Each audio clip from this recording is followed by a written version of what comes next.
खबर शामिल करते हैं मंडी बहाउद्दीन से, जहां से अनायतुल अंजुम क्लेयर ने हमें रिपोर्ट किया है।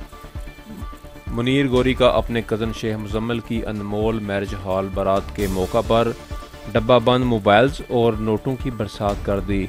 लोगों की बड़ी तादाद जाल लेकर मौका पर पहुंच गई।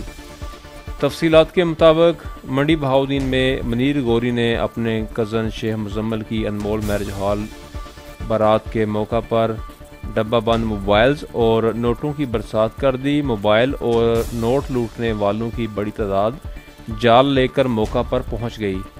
इस मौका पर शेख मुजम्मिल का कहना था कि मुनीर गौरी की जानब से बड़ी तादाद में मोबाइल्स और नोटों की बरसात देखकर अपनी दोस्ती पर रश्क महसूस होता है और फ़ख्र महसूस होने लगा है। इनका कहना था कि दुआ है कि अल्लाह मुनीर गौरी को मज़ीद अदा करे और हमारी ये दोस्ती सदा कायम व दायम रहे।